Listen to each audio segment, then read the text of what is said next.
तो फाइनली हम लोग करने जा रहे हैं यूपीएसआई 2025-26 का कट ऑफ का एनालिसिस, और वो भी कोई हवा हवा में नहीं कर रहे हम लोग।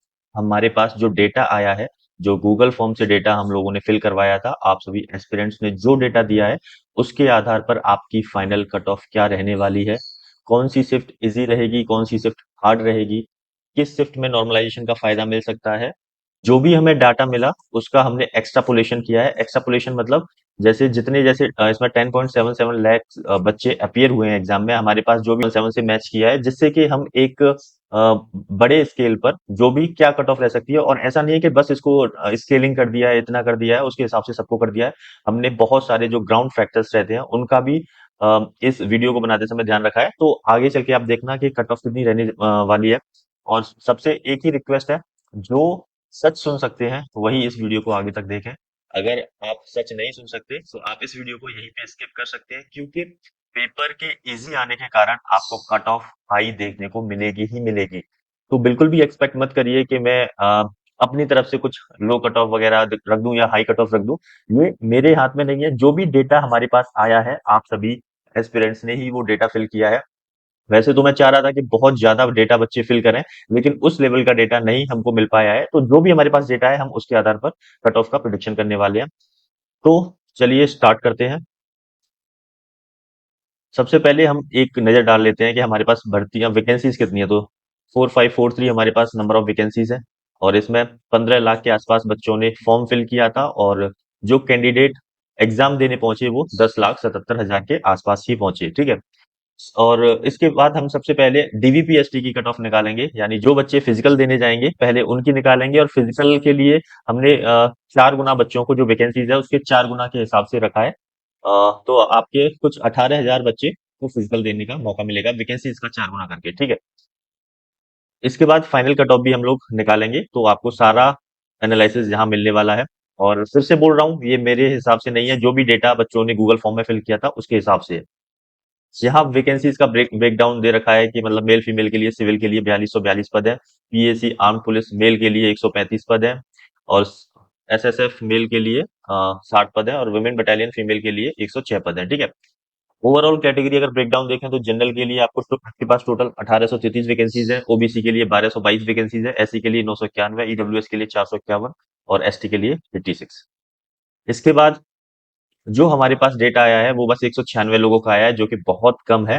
तो अगर ये डेटा हमारे पास ज्यादा बच्चों का होता तो हम एक सटीक कट ऑफ का अंदाजा लगा सकते थे। लेकिन फिर भी बच्चे बहुत डिमांड कर रहे हैं। मैं मेरा मन नहीं था कि मैं इस कट ऑफ की वीडियो को लेके आऊं, क्योंकि डेटा इतना नहीं था। और प्लस कट ऑफ देख के आप सच में चौंक जाने वाले हो, इसलिए मुझे भी लगा कि बच्चों के सेंटिमेंट्स हर्ट होंगे, तो क्यों ही लेके आना। बट ठीक है, अब जो भी है आपको भी एक्सेप्ट करना पड़ेगा, जिससे कि आपको भी एक आइडिया मिल जाए कि आपको आगे क्या करना है। ठीक है। तो जो हमारे पास कैटेगरी वाइज डेटा आया वो इस तरीके से है कि जनरल वाले जो है वो 20.4% लोगों ने फिल किया है, ईडब्ल्यूएस 29.6, ओबीसी 35.7%, और एससी एसटी का 14.3। एसटी वाले बच्चों ने कोई भी डेटा फिल नहीं किया है। तो एसटी का हम लोग जैसे कि यहाँ लगा है ना, एसटी एसटी डेटा का, सीडी का डेटा बाकी सीढ़ियों के अनुपात में हम प्रिडिक्ट करने वाले हैं। ठीक है। तो टोटल जो भी हमारे पास डेटा आया है उसमें इतना इतना परसेंट कैटेगरी वाइज बच्चों ने इसको फिल किया है। ठीक है। अगर हम जेंडर वाइज देखें तो मेल ने जो हमारे पास डेटा है 72.4% मेल लोगों ने इसको फिल किया है, और फीमेल का देखा जाए तो 27.6% फीमेल ने इसको फिल किया है। अब हम average, shift wise average raw score आपका निकाल के चल रहे हैं, जो कि 160 क्वेश्चन में से होने वाला है। तो यहाँ पर 14 मार्च की जो फर्स्ट शिफ्ट है वही सबसे टफ शिफ्ट है। ठीक है। और उसका जो एवरेज स्कोर निकल के आ रहा है हर शिफ्ट उस शिफ्ट का, वो 128 क्वेश्चन के आसपास निकल के आ रहा है।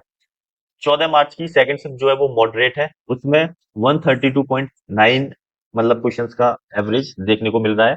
और जो 15 मार्च की फर्स्ट शिफ्ट है वो भी आपकी मॉडरेट है। मॉडरेट मतलब यहाँ टफ इजी नहीं है। अगर हम कंपेयर करें आपस में, तो टफ इजी और मॉडरेट का हम बात कर रहे हैं। वैसे तो पेपर मतलब हर शिफ्ट में इजी ही आया है, लेकिन अगर कंपेयर करें एक दूसरी शिफ्ट से, तो हम यहाँ पर इनको इस हिसाब से कैटेगराइज कर रखा है। और 15 मार्च का सेकंड शिफ्ट आसान रहा है। ठीक है। अब इसमें आसान और कौन सा टफ है, कौन सा मॉडरेट है, निकालना बहुत ही मुश्किल है, क्योंकि जो आपके मार्क्स है ना वो लगभग सेम ही है।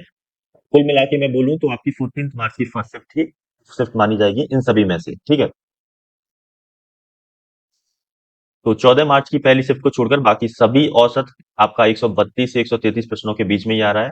तो जो सीरियस छात्र जो थे वो 125 से 135 के बीच में, मतलब जो भी आपकी सबका एवरेज रह रहा है वो इतना रह ही रहा है। एवरेज का मतलब है कि अगर सभी बच्चों ने एग्जाम दिया है तो ऑन एन एवरेज इतना बच्चा कर रहे हैं, तो आप इससे अंदाजा लगा सकते हैं कि आपका कट ऑफ कितना हाई जा सकता है। नॉर्मलाइजेशन का क्या इम्पैक्ट पड़ने वाला है, कौन सी शिफ्ट को ज्यादा फायदा मिलेगा, कौन सी शिफ्ट को नुकसान हो सकता है, तो यहाँ पे भी मैं बता देता हूँ। और जो आपका भर्ती बोर्ड है वो 21 परसेंटाइल मेथड को फॉलो करता है, ठीक है। की फर्स्ट शिफ्ट हमने पहले डिस्कस कर रखी है कि जो टफ रहने वाली है, रॉय स्कोर उसका 128 के आसपास आया है, तो इसमें आपके 3.5 से 4.5 क्वेश्चंस, मतलब 3.5 से 4.5 का मतलब है कि इसमें 2.5 से मल्टीप्लाई कर देंगे तो जो मार्क्स निकल के आएंगे तो इतना बोनस आपको मिल सकता है, ठीक है। 50% का ही मतलब ये होता है कि सभी के एवरेज को स्विम कर देना, क्योंकि कुछ शिफ्ट टफ रहेंगी, कुछ इजी रहेंगी, तो इक्वल बनाने के लिए 50% मेथड का यूज किया जाता है, ठीक है। अगर बात करें 15 मार्च की फर्स्ट शिफ्ट की, जिसका एवरेज स्कोर आपका 132.1 रहा है, तो यहाँ से 0.5 से 0.5, मतलब 0.5 से 0.5, मतलब इनके बीच में आपको चेंजेस देखने को मिल सकते हैं, या तो मतलब 0.5 कट सकता है। मैं क्वेश्चन की बात कर रहा हूँ यहाँ पे, क्वेश्चन 0.25 से 2.5 से मल्टीप्लाई करके हम मार्क्स निकाल सकते हैं कि हम कितने मार्क्स की बात कर रहे हैं, ठीक है। या फिर थोड़ा नॉर्मलाइजेशन यहाँ पे मतलब हल्का सा मिल सकता है, यहाँ घट भी सकता है और थोड़ा बढ़ भी सकता है, लेकिन ज्यादा चेंज नहीं होगा, बहुत ही माइन्यूट लेवल का चेंज होगा। अगर 14 मार्च की सेकंड शिफ्ट को हम देखें, जो कि मॉडरेट में ही काउंट कर रहे हैं, वो -1 से -1.5 तक का उसमें डिडक्शन देखने को मिल सकता है। और 15 मार्च की सेकंड शिफ्ट को 1.5 नंबर से 2 नंबर का नुकसान देखने को मिल सकता है। और देखो, बहुत सारे बच्चे और जो यूट्यूब पे बता रहे हैं कि 15 मार्च की सेकंड शिफ्ट टफ आई है, लेकिन जो डेटा हमें मिला है हम उसी के आधार पर बता रहे हैं। हम ऐसा नहीं है कि अपने मन से किसी को भी टफ, इजी और मॉडरेट बना रहे हैं। जो डेटा हमको मिला है उसी के आधार पर हम लोगों ने इसको एनालाइज किया है, ठीक है। तो 14 मार्च की फर्स्ट शिफ्ट को आपको अगर नंबर की बात करें तो 8 से 11 नंबर का फायदा देखने को मिल सकता है। अब कट ऑफ इतनी हाई क्यों जाएगी? जो हमारे पास टॉप स्कोरर है वो बहुत कम है। आमतौर पर जो गूगल फॉर्म होते हैं सिर्फ टॉपर्स ही बनते हैं, जिनके मार्क्स बहुत कम आते हैं वो बेचारे बच्चे इस गूगल फॉर्म से दूर ही रहते हैं, और मतलब इतने हताश होते हैं, निराश होते हैं कि उनको इससे मतलब ही नहीं होता। तो जो डेटा रहता है वो मोस्टली जिनकी तैयारी बहुत अच्छी होती है, यानी टॉपर्स प्लस टॉपर से थोड़ा सा कम, जो भी आपके मीडियम लेवल के छात्र जो होते हैं वो ही बढ़ते हैं, ठीक है।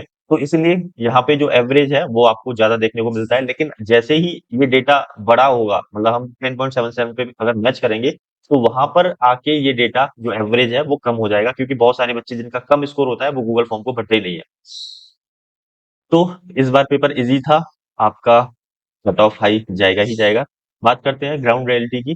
जो हमें 131 से 132 का जो एवरेज मिल रहा है वो कोई फेक नहीं है। एवरेज ये जो ज्यादा देखने को मिल रहा है वो आपके आसान पेपर होने की वजह से आपको देखने को मिल रहा है, ठीक है।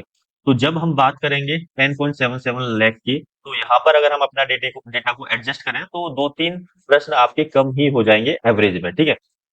अब जो न्यू प्रोजेक्टेड बेस एवरेज है, यानी हम उस एवरेज को न मान के जो हमारे डेटा पे मिला है उसको एक्स्ट्रापोलेट करके जनरल ओबीसी ईडब्ल्यूएस का जो एवरेज है, अगर हम 10.77 लाख बच्चों की बात करें तो जनरल ओबीसी ईडब्ल्यूएस जो एवरेज मार्क्स कर रहे हैं, स्कोर कर रहे हैं, वो 128 से 130 कर रहे हैं, ठीक है। एवरेज स्कोर करने का मतलब ये नहीं है कि आपका इसके बीच में सिलेक्शन हो जाएगा। एवरेज अगर इतना कर रहे हैं तो इससे ऊपर ही आपको क्वेश्चंस ठीक करने होंगे, तभी आपका सिलेक्शन होगा। एससी एसटी गर्ल्स जो एवरेज रहा है वो 118 से 122 परसेंट कर रहे हैं ऑन एन एवरेज, ठीक है। अब बात करें फिजिकल की, डीवीपीएसटी की, उसके लिए एक्सपेक्टेड कट ऑफ क्या हो सकती है, तो जैसा कि मैंने पहले ही बताया कि हम 4 गुना बच्चों को अगर बुलाते हैं तो उसके हिसाब से डेटा लेके चल रहे हैं, यानी 18,172 कैंडिडेट्स को अगर बुलाया जाएगा तो उसके हिसाब से आपकी डीवीपीएसटी की कट ऑफ क्या लगने वाली है। तो बात करें अगर हम जनरल कैटेगरी की, तो वहां पर आपके 133 से 136 अगर क्वेश्चन ठीक है तो आपको डीवीपीएसटी के लिए बुलाया ही जाएगा। महिला की बात करें तो 124 से 127 प्रश्न, हम बात कर रहे हैं जनरल कैटेगरी की। अगर ओबीसी कैटेगरी की बात करें तो पुरुष के लिए 130 से 133 प्रश्न होने ठीक होने चाहिए, तभी आपको डीवीपीएसटी के लिए कॉल लेटर देखने को मिलेगा। महिला के लिए 120 से 123, ईडब्ल्यूएस की अगर बात करें तो 129 से 133, और महिला के लिए 119 से 122। अगर हम बात करें एससी की तो 119 से 122, और महिला कैटेगरी में बात करें एससी की तो 112 से 116। एसटी की बात करें तो 105 से 108 मेल के लिए, फीमेल के लिए 91 से 94, ठीक है। तो जब भीड़ का ही औसत 130 है, तो 18,000 अगर 172 की जगह बनाने के लिए अगर हम जो cut off final cut off निकलेगी, क्योंकि ये तो डीवीपीएसटी के लिए, तो इस औसत जो भी यहाँ पे जो आपकी कट ऑफ निकल रही है उससे 4-5 नंबर ऊपर देखने को मिलेगी ही मिलेगी, वो भी आराम से, ठीक है। अब जो फिल्टर लगने वाला है वो कैसे काम करेगा, फाइनल जंप यानी डीवीपीएससी से मेरिट तक कितना जंप आपका रह सकता है। तो सबसे पहले 18,172 लोगों कैंडिडेट्स को डीवीपीएसटी के लिए बुलाया ही जाएगा, इतना तो है। उसके बाद देखो रिजेक्शन रेट मतलब आपके 30 से 35% बच्चे कुछ हाइट में, चेस्ट में, दौड़ में निकल जाएंगे। सर जो हाई स्कोरर होते हैं ना, वो बहुत पढ़ाकू बच्चे होते हैं, तो उनका जो ध्यान होता है वो पढ़ाई पे जाता होता है, फिजिकल पे बहुत कम होता है। तो वो फिजिकल में क्वालिफाई नहीं होते, तो कम से कम 30 से 35% बच्चे आपके डिस्क्वालीफाई हो ही जाएंगे डीवीपीएसटी के टाइम पर, ठीक है। तो जो फाइनल जंप है 130 से 140 प्रश्नों के बीच छात्रों की जो डेंसिटी रहेगी वो बहुत ज्यादा रहने वाली है। इस कारण से फिजिकल से फाइनल मेरिट तक आपके 3 से 4 नंबर आपको देखने को मिल ही सकते हैं, जो फाइनल मेरिट रहने वाली है, ठीक है। तो बात करते हैं अब आपके फाइनल मेरिट की।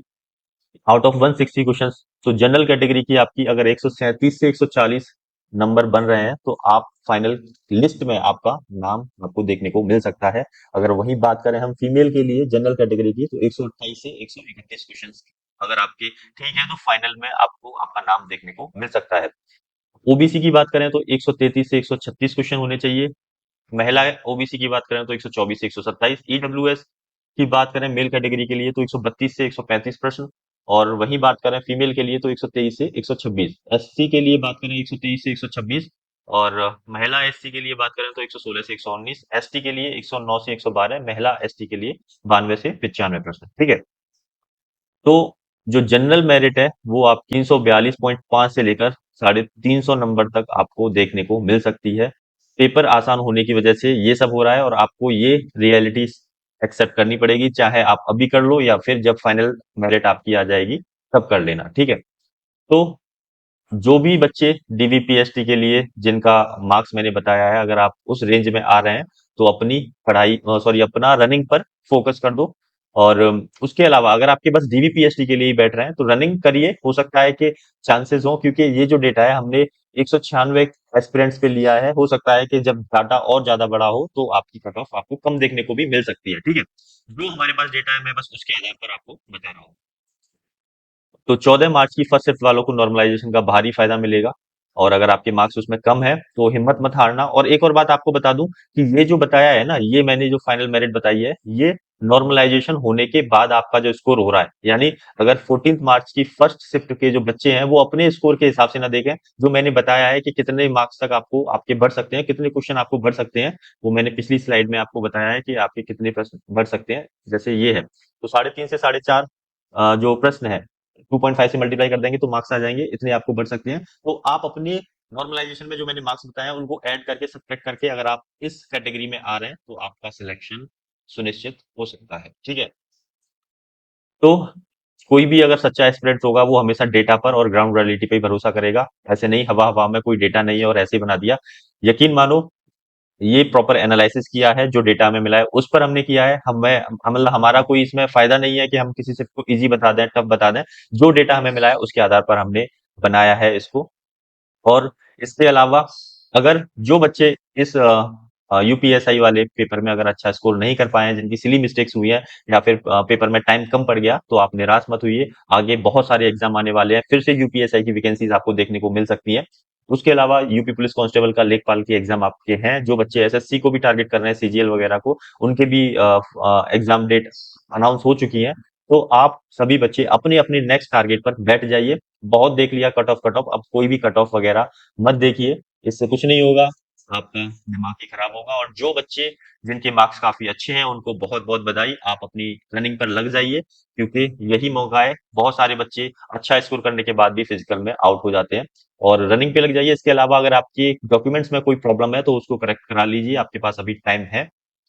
और इसके अलावा एक और अनाउंसमेंट, यूपीएसआई के लिए जो हमने टेलीग्राम ग्रुप पे कंटेंट दिया था, वो बच्चों ने बहुत बच्चों के यूजफुल यूज में आया है, और बच्चों ने उस कंटेंट का भरपूर इस्तेमाल किया है और फायदा भी उठाया, और उनको उससे फायदा भी हुआ है। अगर आपको हमारा स्टडी मटेरियल देखना है तो आप हमारे ट्रेंडेड ऑफिशियल चैनल पर जाके उस मटेरियल को देख सकते हैं। एकदम बेहतरीन नंबर का हमारा खुद का ओरिजिनल कंटेंट है वहां पर।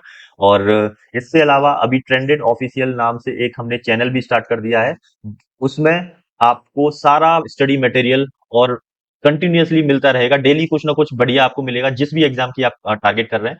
तो मेरे बारे में जिनको नहीं मालूम, मैं बता देता हूँ कि मैंने भी यूपीएसआई 2021 क्रैक किया हुआ है। उसके अलावा एसएससी सीएचएसएल, एसएससी सीजीएल भी क्रैक किया हुआ है। इसके अलावा जो अदर एग्जाम है जिनके मैंने फाइनल छोड़ दिए थे क्योंकि मेरे सिलेक्शन इसमें हो गए थे, रेलवे का आरपीएफ मैंने आरपीएफ निकाला हुआ है, एनटीपीसी मैंने निकाला हुआ है, लोको पायलट मैंने निकाला हुआ है, और आईबी का भी एग्जाम मैंने निकाला हुआ है इनके अलावा। ठीक है, लेकिन फाइनल इनके छोड़ दिए क्योंकि इनमें मेरे सिलेक्शन होते नजर आ रहे थे। तो इनका फाइनल जो चरण होता है, कहीं पे मेडिकल, कहीं पे डीवी, कहीं पे कुछ, तो वहां पे मैंने इनको स्किप कर दिया था। तो जो भी बच्चे किसी भी एग्जाम की तैयारी कर रहे हैं, क्योंकि हमारे पास हर एक फील्ड का एक्सपीरियंस है, किसी भी एग्जाम की आपको टारगेट कर रहे हैं, तो आप हमारे ट्रेंडेड ऑफिशियल चैनल से, यूट्यूब चैनल से, प्लस जो टेलीग्राम चैनल है उनका लिंक मैं डाल दूंगा डिस्क्रिप्शन में, और कमेंट में आप जाके उसको ज्वाइन कर लीजिए।